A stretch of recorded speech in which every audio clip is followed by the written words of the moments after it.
Ladies and gentlemen, we have officially entered G1 season, the best professional wrestling tournament and time of the year. And opening day, is in the books now. And what a unique showcase it was. What a great opening presentation. And I have a few thoughts about it. Hello, everybody. Now, I'm just a simple man, and my name is Noah Foster, and welcome to my second ever simple take on New Japan Pro Wrestling. And this time we will cover the opening day of the G1, where I will discuss my thoughts towards each match, who really were takeaways from me, and maybe some thoughts about the community as well as the current state of everyone's bracket in our current G1 Climax Team Indie DQ expedition. So with that, why don't we get started with our first match, which was, of course, New Japan Pro Wrestling style openers that previewed the B block, but also gave you an idea of what to expect maybe from current champs, potential stories being built, as well as what the Young Lions are capable of and where they're going. So our opening contest was actually a rivalry that is as old as time itself, but also foretells the story of the tag champs saying they'll take on all comers. It was GOD, Guerrillas of Destiny, the current IWGP Heavyweight Tag Team Champions and Ring of Honor World Tag Team Champions versus Roppongi 3K. And according to my poll, congratulations to those of you who voted GOD. 78% voted GOD, 22% voted Roppongi 3K. GOD won this match. It was a nice, fun 9-minute bout, but there was no doubt in my mind that GOD was going to go over here. I do hope bigger and better fans for Roppongi 3K, but if I was to say something about them, it would be this. I think Sho definitely demonstrated more to me in the Best of the Super Juniors tournament, and he could definitely break out into a single star, I feel like. And I wouldn't mind seeing him go after maybe the IWGP US title, currently held by Jon Moxley. So that's just my thoughts in the opening match. Following that, we get block preview action from B block participants, and stay tuned, I will be doing a bracketology on that very soon on this channel, maybe a day after this recording goes up. It was a Narita and Cobb, Ren Narita and Jeff Cobb versus Shota Umino and Tomohiro Ishii. So this was a tale of two stories in my opinion, but of course the highlight was Cobb and Ishii. But the Young Lions were very impressive too. I mean, you got Ren Narita, who impressed everybody, getting a ton of experience during the Best of Super Juniors, even though he got no points. And then you had Shota Umino, who's basically getting the respect of Jon Moxley, and is also, of course, very skilled in the ring. But you also have Jeff Cobb and Tomohiro Ishii, who are both participating in this year's G1. Jeff Cobb, his debut. And I knew that as soon as Cobb and Ishii were going to get in the ring, they were going to at each other. They were pretty much going at each other before the bell and after the bell too, basically seeing who can knock the other one out, bring the hardest strike, or who could suplex the other more. But I thought it was very interesting seeing both Ren Narita and Shota Umino suplex their tag team opponents in Cobb and Ishii, respectively. Very strong power demonstration by both of them. These Young Lions continue to impress me more and more every time I see them. But the story here was definitely after the match, where Cobb and Ishii got into a little bit of a post-match brawl, and the Young Lions had to come in, respectively, to break each other up. But Cobb was the one that basically was drawing blood, so Ishii basically draws first blood. But with that being said, it was the team of, I believe, Cobb and Narita picking up the win, with Cobb doing, of course, the Tour of the Islands on Shota Umino. I expect to see more from Narita and Umino. I would actually like to see them in one-on-one action more. And honestly, Cobb and Ishii is one of those matches I cannot wait, and I believe it's on the opening day, because I believe these block previews were previews of Block B opening day matches, which will occur July 13th. I also posted this question, of course, on Twitter, and congrats to those of you that voted for Narita and Cobb. You were right. Cobb and Narita picked up the win. However, 13% voted for Narita and Cobb, while 87% voted for Umino and Ishii. I also think it matters, because I'm an engineer, how many votes were cast. 8 votes were cast for that one. In my previous poll, there were 9. And this is kind of expected, because I expect that the interest is going to be, of course, drawn to the block matches. But any input I always welcome, because for me, it's all about the community. Simple as that. I also did post this question though that did get some feedback. I was basically asking, because I feel like Young Lions, you need to respect them. You need to realize they are the future of New Japan, and I think these two are definitely leading that way, along with the other two I saw in a great one-on-one bout at. I'm sorry, I'm drawing a blank. I think it was Dominion. But anyway, I guess more people were more impressed with Shota Umino than Ren Narita. Maybe it's the name, maybe it's the fact he's associated himself with John Moxley, I'm not sure. But it was a 60 to 40% poll on that across 5 votes. So thank you for all those that are voting in these polls, by the way. Moving on from that, we continue in tag action and B block previews with Jay White and Chase Owens of Bullet Club, the Cutthroat era, shout out to you, Corny, versus Hiroki Goto and the headhunter Yoshihashi. Of course, Yoshihashi coming off the loss to Zack Sabre Jr. for the British Heavyweight Championship. And Hiroki Goto, this is not his only go-around in the G1, but a lot of people are basically, I feel like looking past him, including Jay White. And this was basically a match to tell the story of, hey, Hiroki Goto, does Jay White fear you? And there was a subtle moment in this match where it looked like Jay White did show some fear. And in the end, it kind of led towards the end here where Hiroki Goto and Yoshihashi got the better of Jay White and Owens in this match. This match didn't get much feedback, but Jay White, of course, did get a heated reaction from the Dallas crowd. I also like to add that the stadium, I thought, was pretty well received by ticket sales as well as crowd interaction. Very, very passionate, hot crowd during this entire night. Mad respect to them. But anyway, across 3 votes, everyone voted, of course, for Bullet Club. So I guess they are breathing with the switchblade in that one. But in that match, they got it wrong. And following that, we amped up into 6-man action, which again told the story of participants in the G1 Climax. But it was also nice to see a Legends 2 retiring action too. It was Liger, Robertson, and Yano versus LIJ trio of Shingo Takagi, Tetsuya Naito, and Bushi. Of course, Shingo, Naito, Robertson, and Yano are all participants in this year's B block. But I feel like the most interesting story here was definitely when Yano and Naito were in the ring at the same time, and just the sheer disrespect that Naito showed against Toru Yano, of course remaining tranquilo. But the interesting thing here is Yano did pick up the win for his team on Bushi. Liger, it was great to see him in action. He got a major pop. And then Robinson, of course, they give Liger the ring. Toru Yano's one of those that can definitely be the most surprising here and give you the most curious surprise upsets. Still shot over one about Kenny Omega, but I digress. But it wouldn't surprise me if he somehow did upset Naito, but I'll say that prediction and further breakdown for later. I thought this was a fun 6-way tag. Respect to the legend. And LIJ looked very strong. And Yano, he's always entertaining. Even if he calls turnbuckles by names, I forget the names. But anyway, I thought this was a very fun match. And according to my poll of 7 votes, 57% voted for LIJ's Bushi, Shingo, and Naito. Unfortunately, you were wrong. The 43% that voted for Liger, Robertson, and Yano. Congratulations, you were right. Well done. Then following this, we finally got into our block matches of the night, where Block A kicked us off, starting with what, in my opinion, was, I think, match of the night. Just maybe slightly above the main event, which we'll talk about shortly. Lance Archer and Will Ospreay. Lance Archer, hometown boy, came in here with a brand new look and a devastating, hardcore, badass attitude, which definitely worked to his favorable. Ospreay put out all the tricks in the world going up against this heavyweight, and I thought that actions of New Japan Cup were going to repeat here, but they didn't. Lance Archer sporting a brand new look and a colossal blackout from the top rope, and then the Iron Claw. He got the win, but Will Ospreay looked very impressive here with an insane Turbo Spanish Fly that literally bounced him from the ring map across the ring. He definitely did not give a single ounce less than what you would expect. It was a very incredible back and forth, physical, high-flying, aerial, hard-hitting brawl affair. Lance Archer very agile. I can't believe he pulled LLP and walked across the ropes at one point. Lance Archer very impressed me. And following that, I will say this was probably my match of the night. And across 9 votes, 56% of you voted for Will Ospreay and 44% of you voted for Lance Archer. Congrats to you that voted for Lance Archer.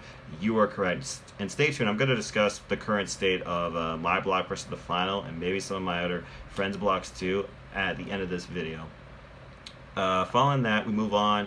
This match was a bit weird, but I also felt like it was very average. It was the Rogue General, who has always had a very shady history in the G1, because, he's all about Bullet Club and putting over the top guy.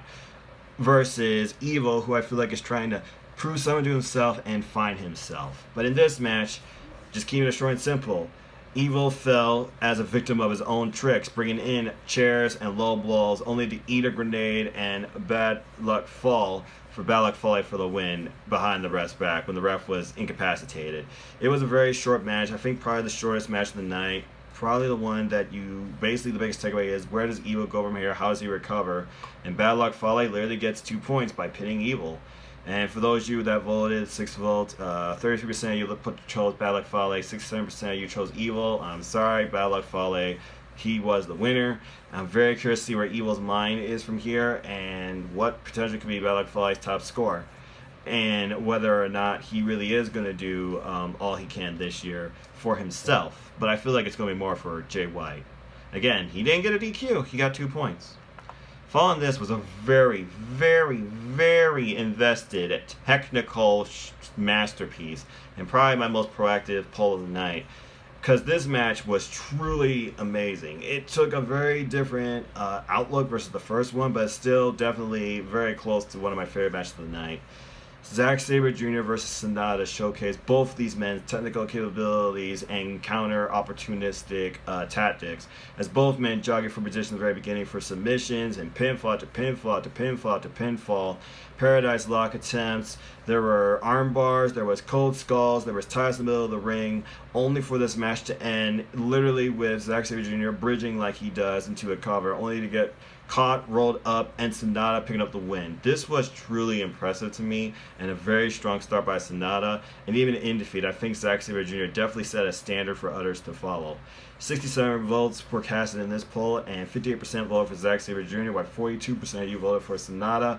Sonata was the winner here. He deserved it. This match could have gone either way, and I think at one point it almost went to the time limit draw. If you all didn't see this match, go see it. Very impressive affair. And I'm going to be very curious, because I think the pinnacle point of B Block for me, one of them anyway, will be Sonata versus Evil. And we'll truly see where alliances lie in this tag team. I also have a bit of a foreshadowing and a discussion based on friends I talked with on Twitter that I will talk about later regarding factions as well. Because I feel like some of these factions are on shake-up, but I digress.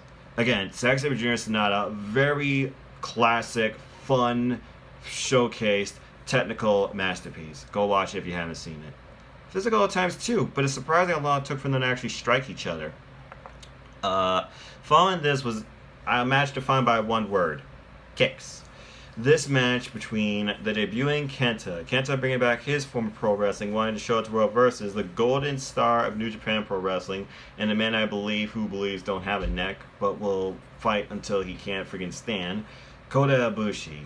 This match was very interesting, not only because it was Kenta's debut, but also I was wondering where Kota's mind was, and it was added on to what Kenta might be doing, not only for himself and for others, but towards his friend, one of his few friends, in Shibata, who was watching afar from the audience, not backstage from an awkward angle on the monitor. This was a very aggressive match, as expected. Both men throwing out strikes, but Kenta throwing out more kicks than I could count at one point, using Kota Ibushi as a kickboxing body bag. In the end, though, what was a very expected moment for me, Kenta won with his move. He's the original. He won with the GTS. But I really thought it was telling with how Kenta and Kota was well received by the audience, and also the sign of respect at the end. Because in the end, both these men, they love professional wrestling. It was a very good back and forth match. And I just hope that Kota is okay. And I do hope Kota picks things up in the G1. But congratulations, Kenta, and welcome back. And across this poll, 11 votes, 64% of you voted for Kenta, 36% of you voted for Kota. Congrats to the majority, you were right this time. Which leads us to our final match, first time in history on American soil. It was Kazuchika Okada, the Rainmaker and current IWGP Heavyweight Champion, versus Hiroshi Tanahashi, the ace of New Japan. This match, I already knew kind of was going to close just because of the names, and let alone before the bell, when both men were in the ring. Standing ovation from the audience. Mad respect to these people in Dallas. And shout out to some of my friends there, including Kicking It and Chrissy and a bunch of others I can't name right now. Apologies, I'm very tired. Anyway, this was an incredible match, and I thought really history was going to repeat itself. I thought we were going to get a draw, but you really could tell how much they elevated this match with Hiroshi Tanahashi pulling out the high fly flow. Not once, but twice. And here I thought he was never going to do that move again because of his knees. But you can tell now the extent that Hiroshi Tanahashi will go to try and pick up the win. Keyword try, because it's still, he fell to the Rainmaker after a couple of Rainmakers. He did kick out of one, though. He also survived spinning tombstones. Very competitive back and forth match between these two long-running rivals that I feel now on friends and mutual respect and grounds, and I expect to see a great run by both men. I figure they're going to be like two of your top, maybe three, to win the A block at this point, based on experience alone. But of course, Kazuchika Okada, he won the night, he closed the night, and I will say this, he's getting very good with his English. A very great way to close the day overall. Great post-match interview and great send-off from Dallas. And I can't wait till next time he does return. I hope to see him live. But in my poll of this across 25 votes, I put in Okada, Tashi, or draw, because based on the prior history, they did go to a draw. And here, they almost did go to a draw. And again, I'm glad they didn't. It reinvented and the match, in my opinion. And this rivalry, too. That's found on mutual respect now. Anyway, 80% of you voted for Okada, 8% of you voted for Tanahashi, and 12% voted for a draw. Congrats to the majority, you were right, and 80% Okada picked up the win in his first 2 points. And with that, that closed our first day of the G1 season and our first day of G1 block matches. And currently, the only match I got right in my bracket was Ken and Kota. Everything else I got wrong. But it's nice to know that my fellow cohorts in Team NDQ, for the most part, they only got one match right as well. I believe the only one right now with 2 matches right is the Holiday Chris Mace. He got the Balak Fale Evil match right and the Zack Sabre Jr. and Sonata match right. Everyone else got 1 right. I think everybody just got Kota. Well, no, I took that back. Cindy, she got Sonata and Zack Sabre Jr. And Chris got Lance and Ospreay, so good on him. So everyone's pretty close right now in this thing that we're going all the way through the G1 Climax in matches, block winners, and the overall winner. And I look very forward to the next block days of action. Now, I do want to pose this, though, because I was telling somebody about this on Twitter. Tomohiro Ishii, he's not a heel. He goes in there to wrestle. He loves wrestling. And he goes in there based off respect. But they also talk about Evil and Rocky Romero. By the way, Rocky Romero and Kevin Kelly, they were the only 2 on commentary for this. Great job. Great duo. Rocky Romero still hates Bushi. Anyway, they did propose how Rocky says he would love to have Evil in Chaos. So I wonder if there is going to be like some faction shake-up. But then there's one person that told me, is Tomohiro Ishii a mole in Chaos, maybe? The current mole. And will he go to Bullet Club? I really don't know. I feel like these factions are etched in stone for the most part, at least for the G1. But I could definitely see some shake-ups after the G1. It would be very interesting if Tomohiro Ishii did join Bullet Club and Evil joined Chaos. It would have a whole new dynamic and outlook. I mean, we already had one change from Bullet Club to Chaos with Robbie Eagles, which I'm very happy to see. Mad respect to the guy. And thank you, Will Ospreay, for bringing out the Robbie Eagles. But I feel like that's another topic for another day, and I need to see more from all these factions to really see anything going on.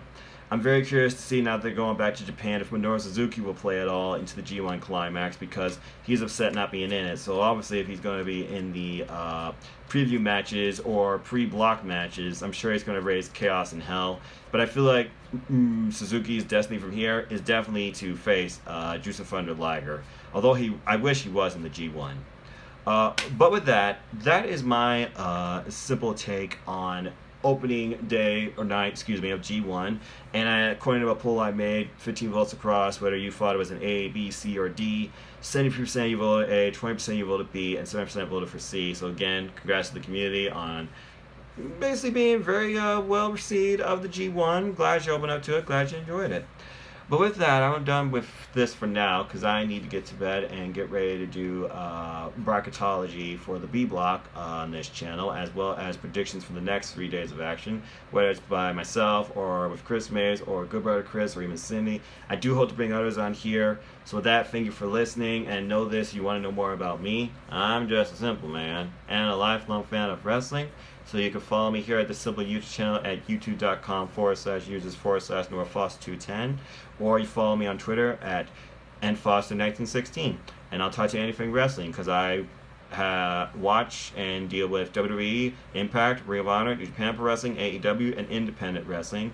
And stay tuned, I'll be doing an interview soon on Stardom World, which I've been watching lately. Big fan, by the way, of Odia Tai and Queens. Those are my favorite factions of the four right now. I'm still catching up on matches right now. Been binging. I gotta go through like May and June and the rest of April based on the recommendations. Thanks, Alex. Anyway, just stay tuned to my simple YouTube channel here for more reviews, simple takes, retrospectives, reviews, and at the heart of the channel, a review / discussion on Cruiserweight Wrestling and the 205 Live brand called 205 Live Matters. Because I believe in Cruiserweight Wrestling and junior heavyweights, I believe they sometimes elevate themselves beyond what a heavyweight brings you and can do. And I would love to see, like Will Ospreay says, a junior heavyweight main event at the Tokyo Dome. But I'll talk more about that later. But with that, I am done here for now. Thank you for listening. Like, share, subscribe, comment, tell a friend. Leave me your thoughts below about what you think so far of the G1 and opening day. And thank you again. And until the next audio-based simple take. And I hope to do more with this channel, but being full-time, there's only so much time. Thank you again for listening. Good luck in life. Have a blessed night. Happy wrestling. Goki Genyo. And sayonara.